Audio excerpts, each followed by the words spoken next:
이 성과를 내기 위해서 여러분들이 어떻게 해야 될 것인가 하는 고민은 비단 여러분들뿐만이 아니라 저도 하고 있는 고민의 연속이라고 볼 수가 있습니다. 하나는 구성원들에게 미션과 비전을 계속해서 자극을 해야 된다는 주제이고, 또 하나는 목표를 분명하게 주어서 자기가 책임져야 될 것을 역할 수행을 통해서 책임을 지속적으로 지고 있다라고 하는 것을 느끼게 만들어주는 것, 이 두 가지가 리더들한테는 굉장히 중요한 과제겠다라고 하는 것을 시사점으로 들 수가 있습니다.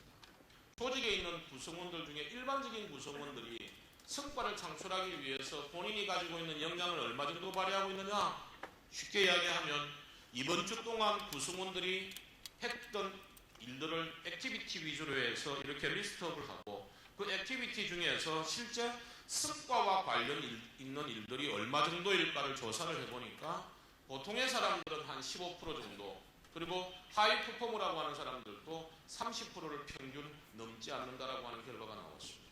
결국은 상사가 아래 사람들에게 목표를 정확하게 부여하느냐라고 하는 문제가 구성원들로 하여금 의미 있게 혹은 몰입을 하게 하는 게 굉장히 중요한 요소겠다라고 하는 겁니다.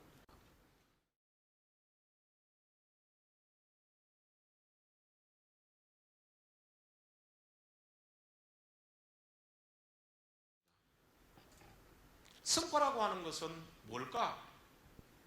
조금 우리가 업무지향적으로 해석을 해보면 성과란 일정 기간 동안에 일을 통해서 얻고자 하는 결과물이 성과입니다. 맞죠? 그래서 성과란 기대하는 결과물, 원하는 결과물, 의도된 결과물, 목적한 결과물을 우리가 흔히 성과라고 이야기합니다. 여러분들이 제품과 상품의 관계는 잘 아시지 않습니까? 그렇죠?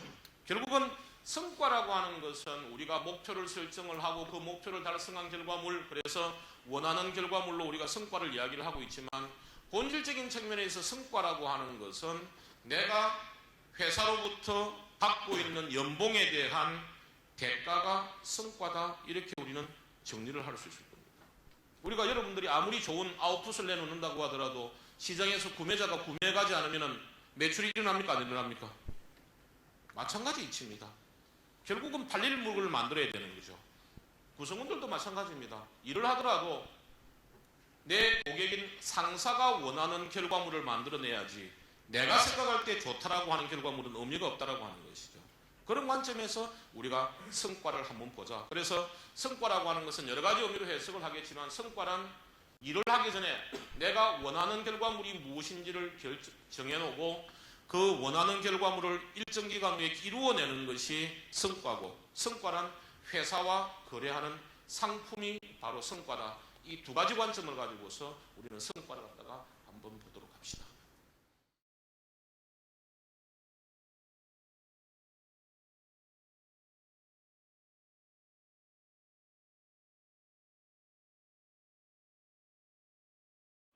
많은 조직의 리더들이 성과를 내지 못하는 이유는 두 가지 이유 때문입니다. 하나는 목표를 설정을 할 때 환경과 역량을 제대로 반영하지 않는다는 것. 이게 제일 큰 이유 중에 첫 번째입니다.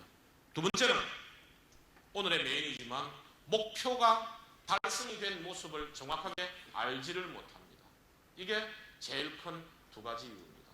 이 이야기는 곧 아래 사람들로 하여금 성과를 창출하기 위해서 몰입을 시킨다라고 하는 의미는, 즉 한 달 단위나 혹은 석 달 단위로 하위 조직이나 아래 사람들이 해야 할 일이 무엇인지를 명확하게 알려주고 그 일을 통해서 내놓아야 될 목표가 무엇인지를 세팅해 주는 것이 몰입을 위한 가장 중요한 방법입니다. 맞습니까? 피터 드러커는 그의 책에서 이렇게 이야기했습니다. 미래는 예측하는 것이 아니라 창조하는 것이라고 했습니다. 일본의 유명한 컨설턴트인 간다 마사노리라고 하는 사람은 그의 책 전뇌사고라고 하는 책에서 이렇게 이야기를 했습니다. 99%의 사람들은 현재를 기준으로 미래를 예측을 하고, 이 미래라고 하는 것은 한 달 후가 될 수도 있고 6개월 후가 될 수도 있고 1년 후가 될 수도 있습니다. 1%의 사람들은 미래를 기준으로 현재 해야 될 일을 결정한다, 그런 이야기였습니다. 결국 여러분들이 일을 통해서 얻고자 하는 것은 성과죠. 그리고 그 성과라고 하는 것은 내가 일을 통해서 이루어내야 될 결과물의 모습을 그려놓은 것이 성과 기준입니다. 맞습니까?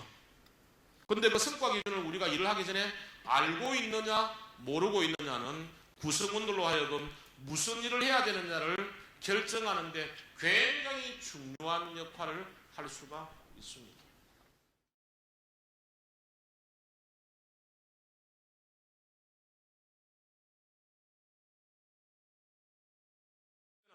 더 중요한 것은 우리 보직 간부님들이나 혹은 임원분들께서 아래 사람들한테 성과를 내기 위해서는 반드시 뭘 주셔야 됩니까? 목표를 주셔야 되죠. 이 목표를 주실 때 대부분의 분들은 연간 목표 정도는 수치로 해서 명확하게 알려주십니다. 근데 그 연간 목표를 월간 단위의 목표로 환산을 해서 과정 목표를 객관화해서 수치화해서 아래 사람들한테 정확하게 주느냐라고 하는 문제는 여러분들이 한번 생각해 볼 문제입니다. 중국 사람들은 눈에 보이는 목표를 갖다가 어떤 의미로 사용을 하고 있느냐, 이 흉유성죽이라고 하는 사자성어를 가지고 표현을 하고 있습니다.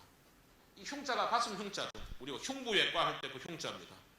뭐 말은 보시는 대로 그대로입니다. 우리가 대나무를 하나 그리고자 한다면 대나무를 그리기 전에 완성된 대나무를 마음속에 품고 있어야 된다라고 하는 게 기본 이치입니다. 맞습니까? 여러분들이 일을 하시기 전에 이 일을 통해서 우리가 이루고자 하는 결과물이 어떤 모습의 결과물이 되어야 된다를 알고 일을 하는 것과 그냥 열심히 하다 보면 내가 원하는 결과물이 나올 것이라는 그 결과물이나 과정, 투입되는 리소스가 같겠습니까? 다르겠습니까? 완전히 다르겠죠. 결국 여러분들이 일을 할 때도 마찬가지로 이 내가 하고자 하는 일을 통해서 내가 얻고자 하는 결과물이 어떤 모습으로 나와야 되느냐 하는 것이 가장 관건입니다. 결국 목표라고 하는 것은 내가 어떤 일을 통해서 이루고자 하는 결과물을 눈에 보이게 표현해 놓은 것이기 때문에 그 눈에 보이게 표현해 놓은 것의 모습을 어떻게 리더와 혹은 일을 하는 실무자 사이에 공감대를 형성하느냐 하는 것들이 굉장히 중요하죠.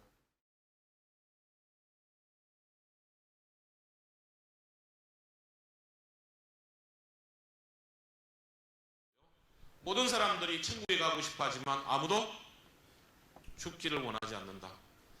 저는 이제 뭐 기업에 가서 이러한 실무들을 갖다 많이 도우다 보면 이런 생각들도 납니다. 패러디를 좀 하자면 모두들 성과를 내고 싶어 하지만 많은 사람들이 목표와 전략에 대해서는 제대로 고민하지 않고 자신들은 목표와 전략을 굉장히 잘 알고 수립하고 있다라고 착각하고 있는 경우들이 굉장히 많다는 것을 다양한 사례, 다양한 기업을 통해서 저는 경험을 했었습니다. 결국 성과를 관리한다라고 하는 의미는 다른 말로 표현하면 전략적으로 자원을 관리한다는 말하고 동일한 이야기입니다. 결국 여러분들은 그 중에서도 핵심인 사람을, 구성원들을 성과 나는 일을 하도록 만들어야 됩니다. 맞습니까? 그럼 구성원들이 성과 나는 일을 하도록 만드는 것을 결국은 다른 말로 표현하면 몰입시키는 겁니다. 그렇죠? 몰입이라고 하는 것이 무조건 하고 열정적으로 아침 7시부터 밤 10시까지 졸지도 않고 아주 눈을 부릅뜨고 이게 몰입의 메커니즘은 아닙니다. 조직에서 몰입의 핵심은 뭐냐? 구성원들이 내가 원하는 성과 창출에 관련 있는 일을 갖다가 하느냐 안 하느냐가 결국은 몰입의 핵심이라고 볼 수가 있습니다. 그러기 위해서 여러분들은 가장 먼저 결정해야 될 게 바로 목표다. 그래서 항상 목표를 우리가 일을 하기 전에 세워야 되는 이유는 액션 플랜을 결정하기 위해서 그리고 부하 직원들에게 일을 나누어주기 위해서 목표를 결정하는 것이다라고 하는 것을 늘 여러분들이 염두에 두고